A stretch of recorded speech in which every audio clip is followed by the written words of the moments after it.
지난 주일날 우리는 영광스러운 부활 주일을 예배를 드렸습니다.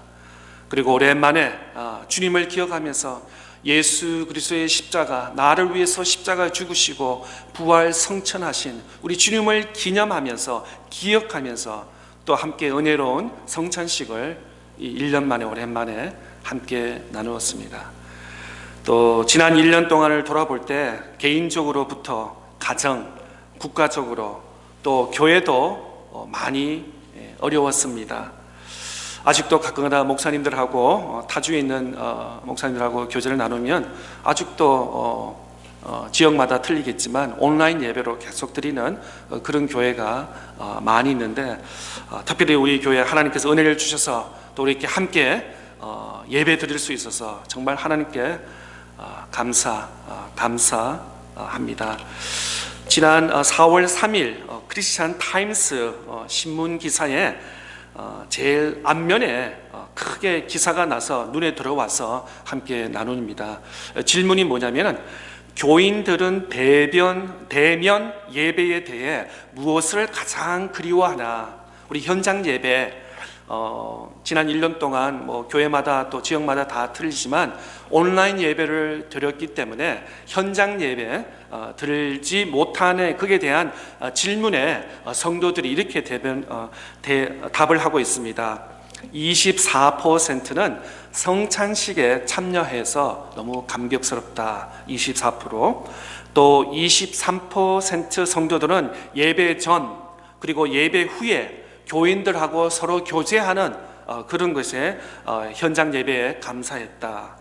또 19%는 현장 예배당에 와서 교회에 와서 설교를 들을 수 있었다. 이전에는 온라인으로 스크린을 통해서 TV 스크린을 통해서 우리가 이렇게 들었다면 그에 대해서 19% 감사했고, 또 16%는 서로 성도들과 만나서 그냥 지나간 이야기, 또 믿음에 대해서 이야기, 신앙에 대해서 이야기하는 소통에 대해서 감사를 했습니다.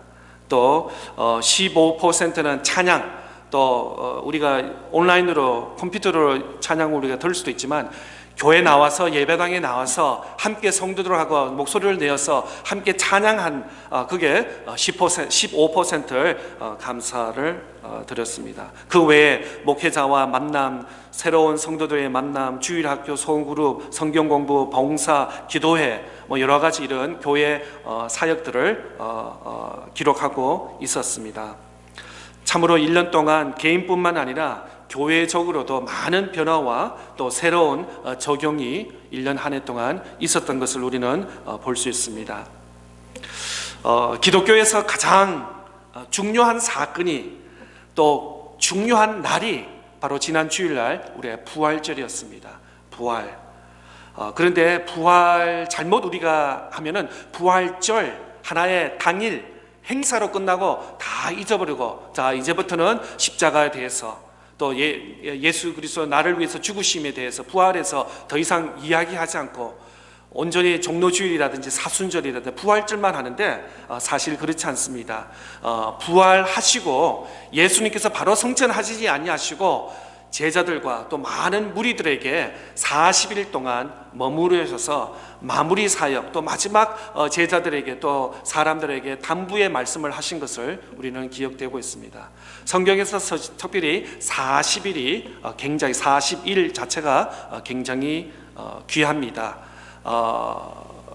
이스라엘 백성들이 40년 동안 광야에서 있었고, 또 예수님께서 사역을 시작하시면서 40일 밤낮 기도를 하시고 또 갈릴리와 또 예루살렘에 사역을 하신 것을 볼 수 있습니다. 40년 혹은 또 400년 이런 것은 굉장히 숫자적으로 성경적으로 기독교에서는 굉장히 의미가 있는 것입니다. 그래서 예수님께서 부활하시고도 바로 성천 2, 3일 후에 성천하신 것이 아니라 40일 동안 머물면서 꼭 필요한 마지막에 단부의 사역을 하시고 승천하신 것을 우리는 복음서와 또 사도행전 말씀을 통해서 우리는 잘 알고 있는 것입니다. 그래서 오늘은 어떻게 의미를 따져보면 부활절 둘째 주일이 되겠습니다. 지난 주일날 부활절 첫째 주일이면 오늘 둘째 주, 또 셋째 주, 넷째 주 해서 6주 후에는 바로 또 성령 강림, 또 예수님께서 우리에게, 예수님이 가시고는 제자들이 굉장히 허전한 마음 속에 예수님 가시면 우리가 어떻게 주님께서 맡겨준 사역을 할 수 있습니까? 라고 할 때 예수님께서 우리에게 성령을 보내주시고 성령 충만함을 통해서 제자들이 사역을, 예수님께서 분부한 사역을 감당할 수 있는 사역을 우리가 말씀을 볼 수 있습니다. 예수님께서 우리를 대신하여 십자가에 못 박혀 죽으시고 약속하신 대로 3일 만에 부활하셨습니다. 그리고 제자들에게 나타나셔서 특별히 제자들에게 오늘 3가지 메시지를 전해주셨습니다. 이것은 예수님께서 제자들뿐만 아니라 오늘 믿음과 신앙으로 살아가는 우리 모든 성도들에게 3가지 우리에게 말씀을 전하는 줄 믿습니다. 첫 번째 메시지는 오늘 본문 19절 말씀에 있습니다. 19절 말씀, 이날 곧 안식 후 첫날 저녁 때에 제자들이 유대인들을 두려워하여 모인 곳에 문들을 닫았더니 예수께서 오사 가운데 서서 이르시되 너희에게 평강이 있을지어다. 어떻게 보면 예수님과 가장 가까이 함께 먹고 지내면서 동거동거했던 이 제자들인데도 제자들은 예수님을 부활을 믿지 않았어요. 아니, 마리아와 막달라가 와서 예수님 부활하셔서, 예수님 무덤에 갔더니 부활하셔서 안 계시다고 할 때 제자들은 오히려 보지 않고는 믿지 않는 의심으로 했습니다. 그래서 오히려 이들은 어떻게 했습니까? 두려운 마음에, 혹시 예수님께서 잡아주셔서 십자가에 못 박혀진 것처럼 그 다음에는 우리 예수님을 따랐던 제자들이기 때문에 문을 어떻게 했어요? 닫아놨어요. 두려웠어. 유대인들이 와서 쿵쿵하면서 너 예수 따르던 제자들 다 나와 라고 하는 그런 두려움에서 문을 닫고 있었습니다. 그런데 예수님께서는 그 문을 닫고 있는 그 제자들에게 책망하지 아니하시고 오히려 제자들의 그 두려움과 슬픔에 있는 그 제자들을, 그 마음을 다 아시고 예수님께서는 제자들에게 나타나신 것을 볼 수 있습니다. 이만큼 문을 닫았다는 만큼은 제자들이 그만큼 두려움에, 아직도 부활의 소식을 듣지 못하고 부활의 영광을 체험하지 못한 제자들의 어리석음을 말씀하고 있습니다. 예수님께서 제자들 앞에서 나타나셔서 첫 번째 말씀이 뭡니까? 너희에게 평강이 있을지어다. Peace be with you. 하나님께서, 예수님께서 제자들에게 너희에게 평강이 있을지어다 라고 먼저 말씀하고 있습니다. 오히려 예수님께서 이렇게 하시면, 내가 3년 동안 너희들에게 이렇게 공을 들였어, 이렇게 시시때때로 가르치고, 내가 너희를 위해서, 인류를 위해서 죽으시고 3일 만에 부활하시고, 이런 부활의 사건과 십자가의 사건을 당연히 여러 번 말씀했는데 제자들은 아무도 깨닫지 못했어요. 아니, 그 근처도 비슷하게도 알지 못하고 오히려 까먹은 것처럼 알지 못했던 제자들의 모습을 보면서 예수님께서 충분히 야단칠 수도 있고 너희들이 이렇게도 어리석으냐라고 책망할 수도 있었는데도 예수님께서 제자들에게 나타나셔서 첫 마디가 너희에게 평강이 있을지어다. 너희에게 평강이 있을지어다. Peace be with you 라고 예수님께서 제자들에게 말씀하셨습니다. 예수님의 죽음으로 인해 불안과 두려움에 사로잡힌 제자들을 향해 예수님께서 찾아오셔서 그들을 문 닫은 그까지도 다 알고 계시면서도 예수님은 그들에게 책망하지 아니하시고 또 부활하신 예수님께서 직접 친히 찾아오셔서 제자들에게 평안이 너희에게 있을지어다 라고 말씀하고 있습니다. 그렇습니다. 어떻게 보면 지금 우리에게 필요한 것이 많이 있을 수도 있습니다. 여러 가지로 필요할 수 있습니다. 우리에게 물질이 필요할 수도 있습니다. 우리에게 건강을 잊어버린 사람한테는 건강이 필요할 수도 있습니다. 직장이 필요합니다. 사업장이 필요합니다. 자녀가 필요합니다. 또 친구가 필요합니다. 이웃이 필요합니다. 우리가 이 땅에 살면서 필요한 것들이 많이 있습니다. 그런데도 그 중에서도 우리에게 필요한 것이 뭐냐?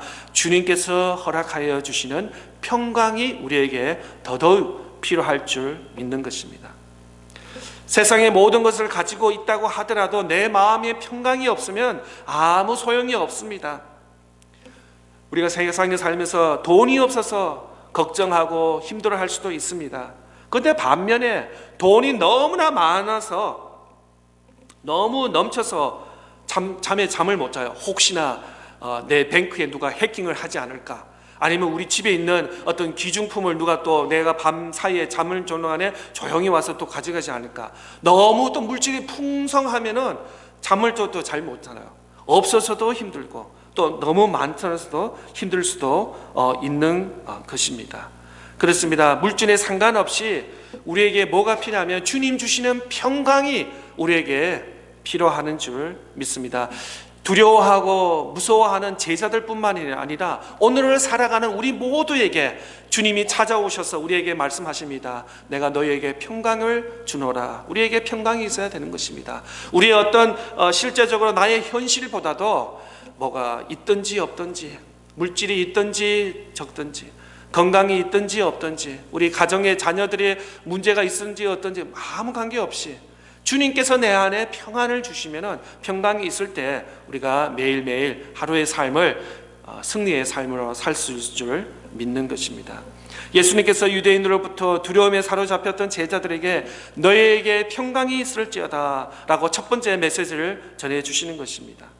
부활신앙을 믿고 살아가는 성도 여러분, 오직 주님께서 주시는 평강이 제자들뿐만 아니라 우리 모두에게 임할 줄 믿습니다. 오늘 본문 20절 말씀, 이 말씀을 하시고 손과 옆구리를 보시니 제자들이 주를 보고 기뻐하더라. 참 제자들이 이렇게 어리석어요. 예수님과 하루 이틀도 아니고 3주도 아니고 3년 이상 동안 예수님께서 함께 하시면서 얼마나 많은 천국에 대한 복음 소식과 또 앞으로 내가 잡혀서 죽고 3일 만에 부활하고 성전하시고 내가 약속하신 대로 성령을 너에게 보내주겠다, 아마 수도 없이 말씀을 하셨는데도 불구하고 제자들은 예수님께서 보기 전에는, 만지기 전에는 부활하신 예수님을 인정하지 못하고 믿지 않는 어리석은 제자들의 모습을 보게 되는 것입니다.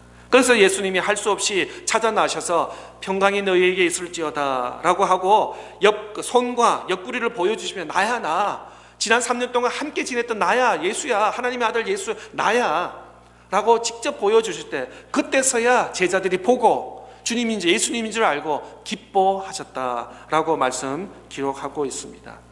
부활하신 주님께서 제자들의 의심을 해소시키기 위해서 십자가에 못 박힐 때 생긴 손의 못자국과 로마 군병들에게 의해 찔린 옆구리 창 자국을 보여주신 사실이 요한복음에만 특별히 기록되어 있습니다.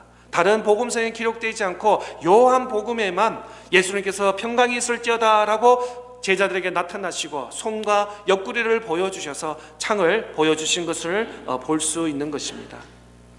2000년 이전 지난 오늘 아직도 예수 그리스도의 부활을 믿지 않는 많은 세상 사람들과 성도들이 있다는 것입니다. 예수 그리스도의 부활이 허구인가? 아니면 예수 그리스도의 부활이 역사적 사실인가? 지금 또 신학교에서는, 또 많은 성도들 교회에서는 이것은 하나의 지어낸 이야기다라고 하는 소리가 많이 있는 것을 볼 수 있습니다. 사도 바울은 비롯한 신약 성경에 예수 부활을 기독교의 신앙의 핵심이다 라고 말씀을 하고 있고, 예수 그리스도의 부활은 역사성 사실이다라는 것이다. 이거는 한 사람 두 사람 몇 사람이 찌어낸 앞뒤를 맞춘 그런 이야기가 아니고, 이거는 역사적 historical truth라는 historical fact라고 사도 바울을, 또 많은 신학 성경에서는 우리에게 말씀하고 있습니다. 그러면 예수 그리스도의 부활의 역사적 크게 네 가지가 증거가 되는데, 첫 번째는 바로 예수님께서는 십자가에 죽으셔서 무덤에 묻혔다는 것입니다. 제자들뿐만 아니라 많은 예수님을 따랐던 여인들과 또 많은 로마 군인들과 행정적인 모든 사람들이 그때 현장에 있었습니다. 또 예수님께서 채찍 맞으시고 십자가를 지고 가셨고 십자가의 골고다의 십자가에서 죽으신 것이, 이것이 확인이 되고 십자가에 죽었다는 거고 또 무덤에 묻혔다는 것이 사실이라는 것입니다. 두 번째는 그 다음날 3일 후에 안식일 후 첫째 날 마리아가 갔는데 무덤에 비었습니다. empty tomb이라고 그러죠. 그 다음에 무덤에 시신, 죽었으니까 시신이 있어야 되는데 예수님께서는 부활하셨기 때문에 더 이상 그 무덤에 시신이 없다는 것입니다. 그래서 빈 무덤이 발견됐다는 것입니다. 또 세 번째 증거는 뭐냐면 제자들뿐만 아니라 여러 사람, 또 고린도전서에서는 500명 이상에게 예수님께서 부활하시고 죽으시고 부활하시고 승천하기 그 사이에 500명이라는 많은 사람들에게 직접 나타나셔서 보여주시고 나타나시고 많은 사람들에게 간증을 나타나신 것을 볼 수 있습니다. 또 마지막으로 이 부활하신 예수님을 믿고 만난 제자들의 삶이 바뀌어졌다는 것입니다. 이전에는 이기주의였고 두려웠고 자기 어떤 출세, 예수님을 따라서 뭔가 좀 이렇게 얻어먹을 거 있나라는 그런 차원에서 따랐지만 예수 그리스도를 부활하신 예수님을 만나고는 그들이 죽기까지 목숨을 내면서 예수 그리스도의 복음, 예수 그리스도의 부활을 소식을 전한 제자들의 삶에 오늘날의 우리의 증거가 된다고 말씀하고 있습니다. 그들은 두려움에서 이제 부활 승천하셔서 죽기까지 그들은 목숨을 내면서 예수 그리스도의 부활을 증거하는 것을 볼 수 있습니다. 두 번째, 예수님께서 부활하시고 두 번째 우리에게 메시지는 20절, 21절 말씀인 것입니다. 예수께서 또 이르시되 너희에게 평강이 있을지어다. 아버지께서 나를 보내신 것 같이 나도 너희를 보내노라. 아버지께서 나를 보내신 것 같이 나도 너희를 보내노라. 부활 이후의 삶은 가만히 있는 것이 아닙니다. 그냥 예수님이 나를 위해서 죽으시고 3일 만에 부활하시고 그냥 하나의 인식으로 알고 깨달은 것에 있는 것이 아니라 가만히 머무는 것이 아닌 것입니다. 내 안에 있는 부활 신앙을 전하는 것입니다. 부활을 믿지 못하고 부활을 깨닫지 못한 이 사람들에게 우리는 부활 소식을 전하는 사명이 우리에게 있는 것입니다. 그래서 예수님께서 너에게 평강이 있을지어다 라고 하시면서 그 다음에는 하나님 아버지가 나를 이 세상에서 인류를 구원하기 위해서 나를 보내신 것처럼 이제는 내가 너희들 제자들 예수 그리스도를 부활을 믿고 인정한 모든 사람들에게 나도 너희들에게 보내노라, 세상에 보내노라. 그래서 세상 모든 사람들에게 가서 예수 그리스도의 부활을 증거하라 라고 예수님께서 우리에게 파송을 하고 있는 것입니다. 전도는 목회자만 하는 것이 아닙니다. 부활 신앙을 믿는 모든 그리스도인들이 감당해야 할 우리의 사명인 줄 믿습니다.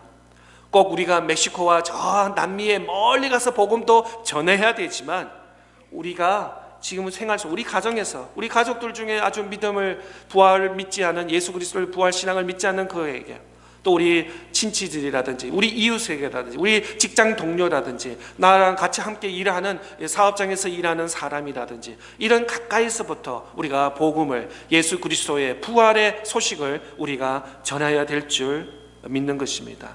그래서 우리가 교회에서 모여서는 예배드리고 성경 훈련 받고 또 나아가서는 우리의 삶의 현장에서 부활하신 예수 그리스도를 증거하는 삶이 바로 부활 신앙의 삶인 것입니다.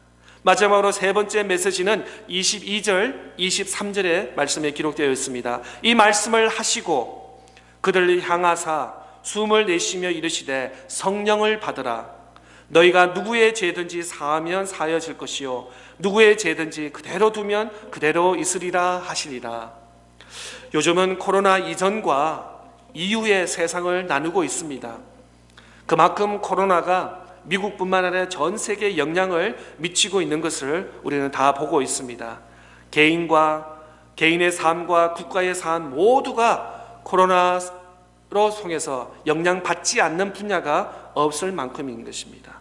마찬가지 제자들도 예수 그리스도의 부활 이전과 부활 이후의 변화를 우리는 말씀을 통해서 볼 수 있는 것입니다.